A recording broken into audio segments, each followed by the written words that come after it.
Assalamualaikum warahmatullahi wabarakatuh.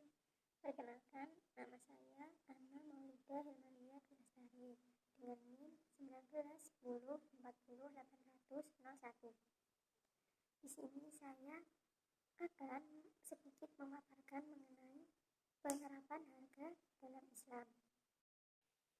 Dalam berbagai bidang usaha, baik barang maupun jasa, harga menjadi alat bagi seorang pembeli untuk menilai produk yang ditawarkan.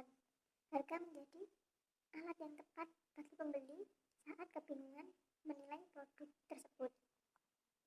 Ketika pembeli mencari barang dengan kualitas yang bagus, yang tinggi gitu, tentunya pembeli tersebut akan mencari produk dengan harga yang relatif tinggi atau mahal. Tetapi jika seorang pembeli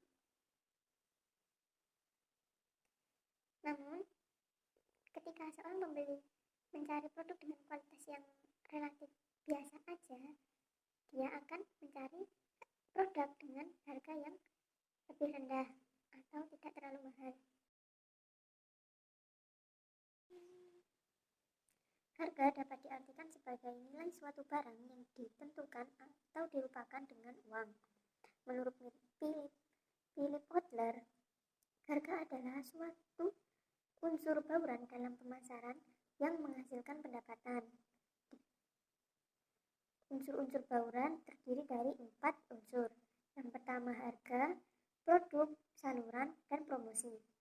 Di antara keempat unsur ini, hanya hargalah yang menghasilkan pendapatan. Ketiga unsur lainnya ini menghasilkan biaya atau menjadi beban tanggungan bagi pelaku usaha. Jika dari sudut pandang pelaku usaha, harga merupakan pendapatan. Dari sudut pandang pembeli, harga merupakan sejumlah uang yang digunakan untuk menilai dan mendapatkan suatu barang atau jasa, serta pelayanan yang diberikan oleh penjualnya.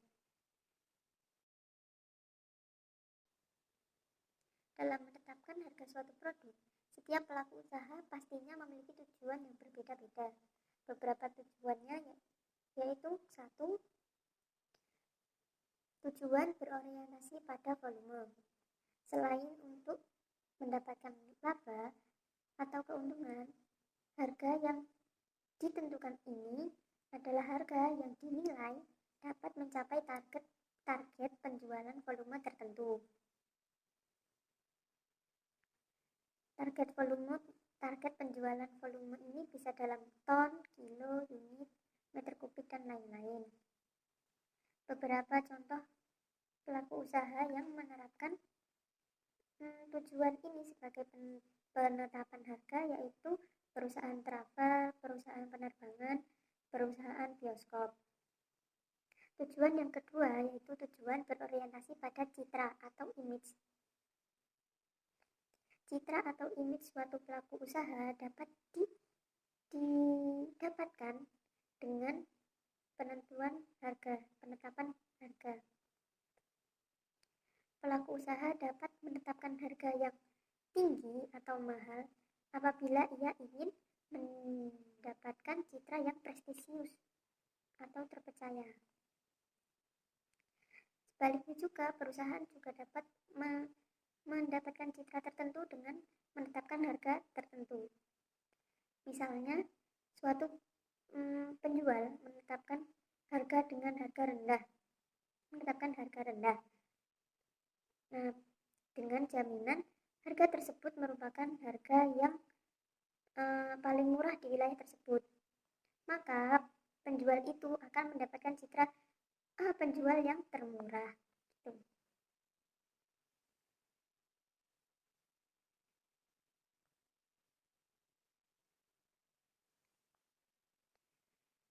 Contoh tujuan yang ketiga yaitu tujuan stabilisasi harga.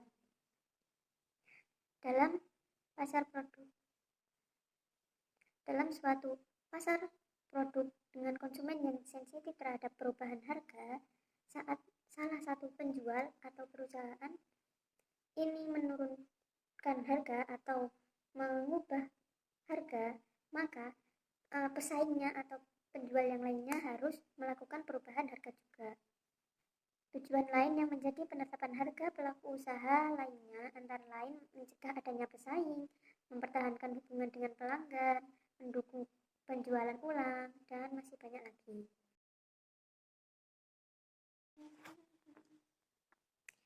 Dalam pandangan Islam, harga merupakan kesepakatan dalam transaksi jual beli, baik barang maupun jasa, yang diridhoi oleh kedua pihak, yaitu penjual dan pembeli. Baik harganya itu lebih sedikit atau lebih banyak, atau sama nilainya dengan barang atau jasa yang ditawarkan, asalkan kedua belah pihak ini merasa ridho atau rela, maka harga yang menjadi kesepakatan tersebut boleh digunakan. Menurut Ibnu Taimiyah, harga ditentukan oleh ketentuan penawaran dan permintaan.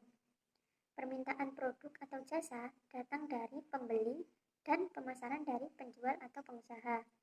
Permintaan ini disebut permintaan pasar. Jadi, penetapan harga dilakukan dengan melihat permintaan pasar dan penawaran pasar yang menemui titik keseimbangan. Nah, titik keseimbangan ini merupakan kesepakatan harga antara penjual dan pembeli atas dasar rela sama rela tanpa adanya paksaan dari salah satu pihak. Hal ini sesuai dengan firman Allah dalam Quran Surat An-Nisa ayat 29 yang berbunyi, A'udzubillahi minasyaitonirrajim. Bismillahirrahmanirrahim. Ya ayyuhalladzina amanu la ta'kulu amwalakum bainakum bil batili illa an takuna tijaratan an taradin minkum wa la taqtulu anfusakum innallaha kana bikum rahima. Ayat ini memiliki arti, wahai orang-orang yang beriman, janganlah kamu saling memakan harta sesamamu dengan jalan yang batil atau tidak benar, kecuali dalam perdagangan yang berlaku atas dasar suka sama suka di antara kamu. Dan janganlah kamu membunuh dirimu. Sungguh, Allah Maha Penyayang kepadamu. Dari beberapa uraian tadi dapat disimpulkan bahwa terdapat beberapa faktor, tujuan, dan metode dalam penetapan harga. Dan hal tersebut tidak dilarang dalam Islam. Namun, terdapat ketentuan yang harus diperhatikan. Yang pertama, harga yang ditentukan menjual tidak menzolimi pembeli, dalam arti tidak mengambil keuntungan yang berlebih. Yang ketentuan yang kedua, harga yang ditetapkan, yang disepakati, itu diridhoi oleh kedua belah pihak.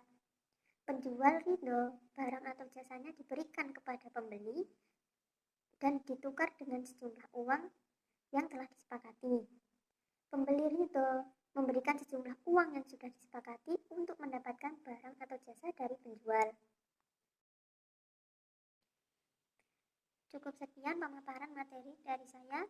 Apabila ada salah kata dan kekurangannya, saya mohon maaf. Wassalamualaikum warahmatullahi wabarakatuh.